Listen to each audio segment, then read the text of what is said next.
My stepdaughter ignored me for 8 years, then got sweet for 2 months before publicly demanding $50K for her wedding. I called her out, and she cut my husband off from his future grandkids.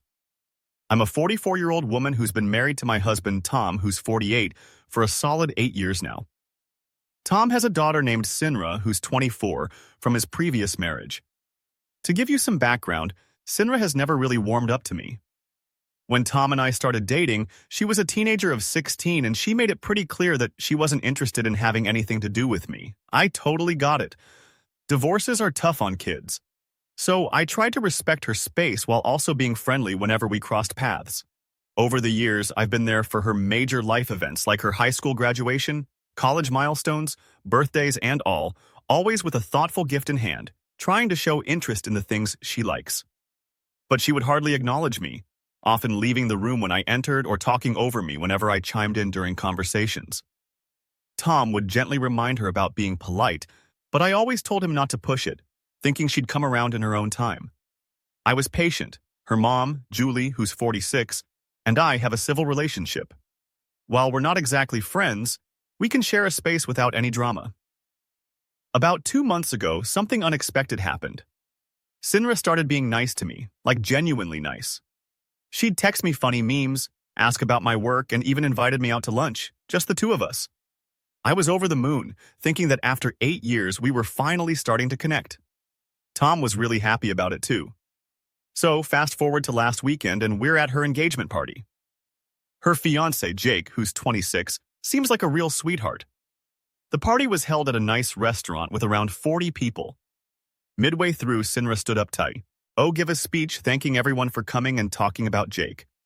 Then she looked over at Tom and me saying, I want to thank my dad and Marie for being here. Marie, I know we've had our differences, but these past few weeks have been great getting to know you. You've shown me what it means to be generous and caring. I was genuinely touched, thinking this was a huge breakthrough for us. Then she dropped the bomb. She continued, That's why I know you'll be happy to help make my dream wedding come true. Dad mentioned you got some money from your mom's estate last year, and since you don't have kids of your own, I thought you might want to contribute to your stepdaughter's special day. The venue's $50,000 for the full package. The room went dead silent. All I could think at that moment was how the last 2 months were an act to get my inheritance. My mom had left me about $200,000 when she passed away last year. I stood up and asked, So the past 2 months were fake? You were just buttering me up for money? Sinra rolled her eyes and said, It's not fake to be nice to family when you need help. That's what families do. I replied, Family? For the past 8 years, I've been nothing but an inconvenience to you. Now that I have something you want, all of a sudden, I'm family? I grabbed my purse and left. Tom followed me, mortified, suggesting we go back inside and handle it privately, but I was too upset and just wanted to go home. Since then, I've been getting texts from Sinra calling me selfish and dramatic. Julie texted saying I humiliated Sinra at her own party. Tom is on my side, but thinks I should have handled it differently and not made a scene. In one comment, someone said, NTA? The audacity to publicly pressure you into paying for a $50,000 wedding after treating you like garbage for nearly a decade is astounding. She put you on the spot thinking you wouldn't dare say no in front of everyone, play stupid games, win stupid prizes. I replied, That's what hurt the most, using the public setting as leverage. She knew exactly what she was doing. Another comment asked, Did your husband know about your inheritance? Did he ever discuss it with Sinra? I replied, Yes, Tom knew about the inheritance. We're transparent about finances. He mentioned it in passing when Sinra was complaining about wedding costs, but swears he never suggested I would pay for anything. He was just trying to be sympathetic about how expensive weddings are these days. I believe him. He's been very careful about keeping finances separate when it comes to the kids. Another comment asked what nice things Sinra was doing during those 2 months. I shared that it was all pretty surface level. She'd send TikToks, ask about my day, and compliment my outfits. During the lunch we had, she mainly talked about wedding planning. She even asked for my opinion on centerpieces and acted like she valued my input. I thought we were bonding over wedding stuff since I love event design. In retrospect, I see now that she was just setting the stage. Another comment said, Eesh, she sucks for obvious reasons, but you could have just said we'll discuss this privately later and avoided the dramatic exit. You lowered yourself to her level by causing a scene at her engagement party. I responded, maybe you're right. I was just so shocked and hurt in the moment. 8 years of rejection followed by 2 months of fake friendship just to get money my late mother left me. I couldn't pretend everything was fine, but I do wonder if I should have kept it together for Tom's sake. A little update for E. Very one. I've read every comment, even the ones calling me TA, and I wanted to give an update because things have escalated since the engagement party. Julie, Tom's ex, has been bombarding my phone. Initially, she texted saying I needed to apologize for ruining Sinra's special moment. I didn't respond, hoping she'd calm down. Then yesterday she showed up at my home while my husband was away. She launched into this whole speech about how I've always been jealous of her relationship with Tom and how I'm punishing Sinra for protecting her family dynamic. She claimed Sinra was trying to include me, and I threw it in her face. I tried to stay calm and explained that Sinra ignored me for 8 years and then suddenly became my best friend when she found out about my inheritance. To me, that's manipulative. Julie's response was, she's a kid who's been through a lot. Her parents divorced, her dad remarried someone who tried to replace me. Of course, she was guarded. And when she finally opens up, you attack her? I pointed out, so here's the situation. Sarah, who is 24 and definitely not a kid anymore, seems to think I've been trying to take someone else's place. But honestly, all I've ever wanted was some basic respect. Julie, however, thinks I'm just being too sensitive and that Sinra was simply being strategic with her wedding plans, claiming it's something any smart bride would do. She actually seemed to think that using the word strategic was a compliment. We had a confrontation, and I ended up telling Julie that she needed to leave or I was going to involve the police.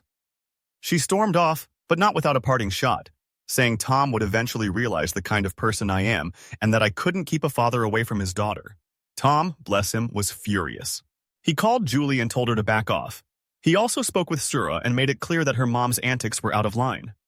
Sura's reaction was a bit dramatic. She broke down in tears, saying everyone was ganging up on her when all she wanted was help with her wedding. It's a manipulation game that runs deep in this family, and poor Tom is starting to see it. But it's hard for him because Sura is his daughter and he loves her despite all the chaos. Then there's Jake, Sinra's fiancé, who reached out to Tom. Apparently, Sinra has been telling a version of events where she has been trying to bond with me for years, but I've been distant. She said she thought asking for wedding help would bring us together. Jake seemed to buy into her story and expressed how hurt Sura was. Tom set the record straight about what really happened and how Sura has treated me. Jake seemed taken aback. It's clear Sinra hasn't been completely honest with him about our history. We decided that we're not going to pay for the wedding, and Tom and I are on the same page about it. But the guilt trips keep coming, and honestly, it's exhausting. Tom has been wonderful and supportive through all this, though it's clear it's tearing him apart to be at odds with his daughter. I really hate that I'm the reason for this rift, even though I logically understand it's Sinra and Julie who are stirring up the trouble. One commenter pointed out that Sinra lying to her fiancé about our history is very telling. Clearly she knows her behavior was wrong. Otherwise, why would she need to lie? Jake really needs to understand that he's marrying someone who's willing to rewrite history to fit her narrative.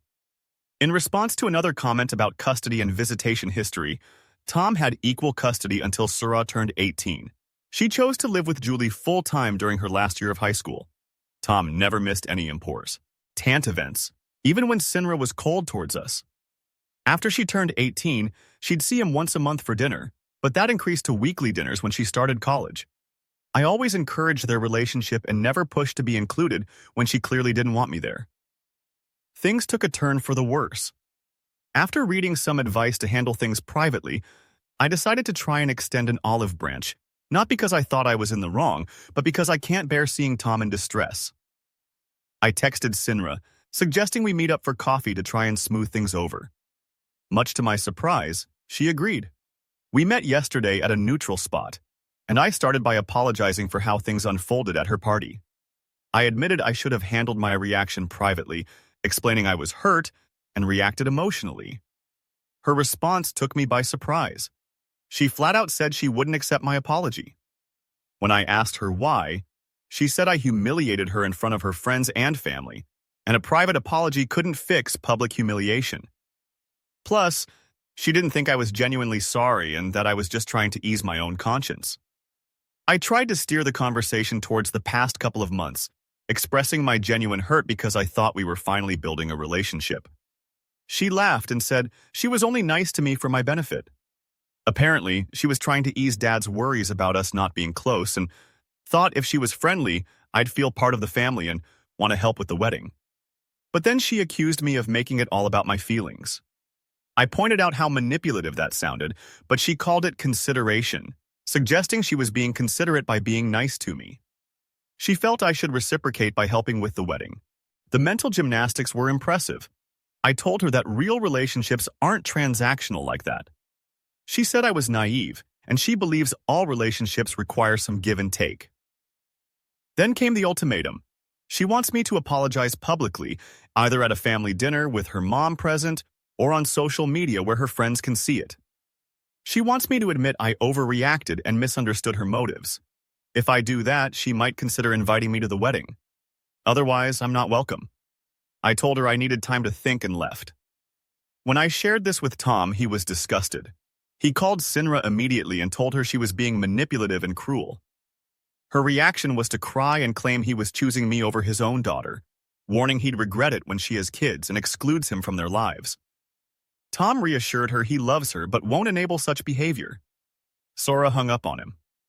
The drama didn't stop there. Julie texted, calling Tom a pathetic father and saying he'd die alone with his so-called gold digger wife. For the record, I earn good money myself and have never needed Tom's financial support. It's ironic to be labeled a gold digger while refusing to pay for someone else's extravagant wedding. Tom's parents called us last night, having been fed a sob story by Sura about how we're excluding her and not supporting her marriage. We explained the real situation, and thankfully they're in our corner. Tom's mom even said she loves Sinra, but she's acting like a spoiled brat. Jake texted Tom, asking if there was any way to resolve things because it's affecting their relationship. Tom told him everything again. So, I suggested that Jake have a chat with Sinra about what she's expecting. As for me, I'm standing by my decision not to apologize publicly for calling out what I see as manipulative behavior. Tom is on board with this decision, but I fight until it's breaking his heart. He took a really long walk last night, and when he got back, his eyes were all red and puffy. It's just so hard watching him grieve over his relationship with his daughter. Honestly, I'm not sure what our next steps should be. Being the focal point of all this drama is really exhausting, but I can't just let this kind of behavior slide. Tom keeps telling me he's proud that I'm standing up for myself, but I can see how much it's costing him emotionally. On another note, someone commented wondering if Jake has shown any signs of what he thinks about this whole mess. The fact that he keeps reaching out to Tom makes me suspect he might be picking up on some red flags. In my reply, I mentioned that Jake seems pretty uncomfortable with the situation, even though he's trying to stay neutral. Tom believes Jake is starting to see a side of Sinra that he wasn't aware of before. Jake has been asking Tom lots of questions about how Sinra has acted toward me in the past, and Tom has been truthful but careful not to bash her. Just sticking to the facts. From what I gathered, Jake seemed quite troubled by what he learned. In another comment, someone pointed out that the whole threat concerning grandchildren is classic manipulation. It's like she's already planning to use future kids as a way to manipulate us. They advised us to keep detailed documentation of everything in case we need it for something like grandparents' rights. For Tom in the future, depending on state laws. My reply was that Tom was really shaken by that comment about grandchildren. He's always dreamed of being a granddad, and the thought that she's already using hypothetical children as tools in this conflict really shows how deep the issue goes. We've been keeping records of everything, just in case. Then there was a pretty major update. I wasn't planning to update again, but something significant happened, and I need some outside perspective. After a meeting at a coffee shop, things went silent for about a week. Tom and Sinra weren't on speaking terms, which was eating away at Tom. He kept checking his phone, hoping she'd reach out. Eventually, Sinra did start texting, but not to reconcile, just random complaints about me. She'd bring up stuff like, "Remember when Marie wore white to my college graduation party? So disrespectful." It's just ridiculous because I wore a cream-colored sundress to an outdoor graduation party where a bunch of guests were in white or cream because it was scorching hot, like 95 degrees. I really tried to bond with teenage Sinra, offered to take her shopping, to the movies, tried engaging with her interests. She just dismissed every attempt and I never made her feel unwelcome. I figured giving her space and respect was what she wanted. Initially, Tom didn't respond to these texts, but they just kept coming, each one nastier than the last. One really hurtful one suggested that I probably can't have kids, implying that's why I'm jealous of her. She ended with saying, "You'll regret choosing her over me when you're old and she leaves you for someone richer." That one really hit Tom hard. He ended up calling Senra and apparently really let her have it. He told me he said something like, "I'm not choosing Marie over you. I'm choosing respect and decency over manipulation and cruelty. You're still my daughter and I love you, but I don't like who you've become. Marie has shown you nothing but kindness for 8 years, and you've continually treated her poorly. Now you're lying about her and trying to ruin our relationship. This isn't the daughter I raised." Sinra exploded, accusing him of being brainwashed and turning against her.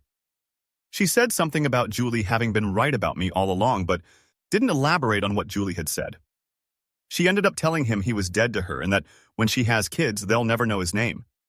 Tom hung up and I found him just staring at the wall in our bedroom.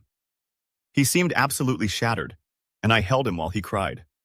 This strong 48-year-old man who I've rarely seen shed a tear was just sobbing in my arms. And to make everything worse, Sinra took to social media with a massive rant about toxic parents who opt for new families over their own children and how she's breaking generational trauma by cutting out negativity. While she didn't name us directly, anyone familiar with the situation knew exactly who she meant. Several people, including Tom's sister and some friends, called us to find out what was going on. Sinra's post made it seem like Tom had abandoned her for me, with no mention of her own behavior. That same night, Jake called Tom for a talk. Jake revealed that he's been trying to understand Sinra's perspective but is struggling because her stories keep changing. Initially, I was mean to her for years. Then I was supposedly cold and distant. And now, apparently, I was controlling and manipulative. Jake straight up asked Tom, "Has Marie ever done anything mean to Sinra?" Tom truthfully answered that no, "I've always been kind and respectful." Jake was silent for a while, then said he needed some time to think. The very next day, Sinra called Tom in a rage, accusing him of turning Jake against her, claiming that if they break up, it's our fault. Apparently, Jake had asked Sinra for concrete examples of my horrible behavior, and when she couldn't provide any, she accused him of siding with us. Tom's parents are really upset with Sinra and have attempted to reach out to her, but she's not taking their calls. Tom's mom is especially heartbroken, given that Sinra was her first grandchild and they had been close. I can't help but feel guilty, even though I logically know this isn't my fault. Tom reassures me constantly, but I see how much this is tearing him apart. Julie is still harassing us, sometimes driving by our house. We have a Ring camera, and sending Tom emails calling him a failure as a father. We're seriously considering a restraining order, but Tom hesitates because he worries it could ruin any chance of making up with Sinra. Personally, I don't think Sinra wants reconciliation. I think she wants submission, and that's something neither Tom nor I can give her. In response to a comment noting that Jake is starting to notice the red flags, I replied that it's true. Her ever-changing stories and lack of actual examples of my supposed cruelty are pretty telling. This might be the wake-up call Sinra needs, or she might double down and lose Jake too. I feel bad for Jake. He seems like a decent guy who is just now realizing his fiancée might not be who he thought she was. Tom told him he respects him for asking the tough questions instead of just accepting Sinra's version of events without question. Another comment asked what Sinra was like before the divorce. Has she always been this manipulative, or is this behavior something new? So here's the scoop. Tom always thought Sinra was a sweet kid, even though she had this stubborn streak that was hard to miss. The divorce hit her hard when she was just 12, and from what Tom later discovered through her teenage diary, left behind at his place, Julie, Sra's mom, didn't exactly help by trash-talking him during the whole messy process. Fast forward a few years, and by the time I entered the scene when Sinra was 16, she was already pretty much set on disliking any woman her dad might date. It's like the manipulation ramped up as she got older, or maybe she's just not hiding it as well these days. Anyway, this might be my last update on this saga. Huge thanks to everyone who's been following along and offering support. So, get this, just a couple of days ago, Sinra showed up at our house out of the blue. Tom and I were just hanging out at home when the doorbell went off. Tom answered it, and there she was, Sinra herself, tears in her eyes, asking to talk. Tom let her in and called me over to join the conversation. But she just looked right past me like I wasn't even there and said she only wanted to talk to her dad. Tom set the record straight, telling her, "Marie is my wife. She's part of this conversation." But that didn't change much. She just ignored me and directed everything at Tom. She told him she missed him and wanted to make things right between them, saying she'd been thinking a lot and realized how important family is. But here's the kicker. Her idea of fixing things was having a relationship with Tom that excluded me completely. She suggested they have scheduled visits where Tom would see her without me, hold holiday celebrations without me, and even envisioned future grandkids I'd never meet. Tom asked, "What about Marie? She's my wife. She's family too." And Sinra hit him with, "She's your wife, not my family. I'm willing to have a relationship with you, Dad, but that's all I can offer. Take it or leave it." Tom looked at me, then over to Sinra, and said, "I can't accept that. Marie and I are a unit. I won't have a relationship that excludes her." That's when Sinra lost her cool. "So you're choosing her over me," she snapped. Tom stayed calm and replied, "I'm choosing not to enable this behavior. You don't have to like Marie, but you need to respect her as my wife and treat her with basic courtesy. That's the least I'll accept." Sinora got up and said, "Then I guess we're done here. Don't expect a wedding invitation. Don't expect to meet your grandchildren. You've made your choice." On her way out, she finally looked at me, and the hatred in her eyes was chilling. She said, "I hope you're happy. You got what you wanted. You've successfully separated a father from his daughter." I managed to find my voice and said, "Sinra, I've never wanted that.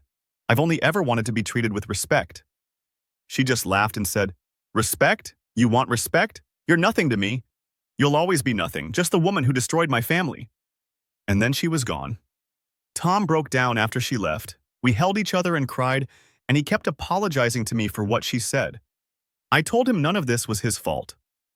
So, I guess Jake will end up marrying Sinra, but I don't plan on writing any more updates. This drama ends here as far as I'm concerned. Thanks again for everyone's support during this rough patch. Tom and I are shifting our focus to our marriage and the family who genuinely loves and respects us. It's not the ending we hoped for, but it's the one Sinra chose.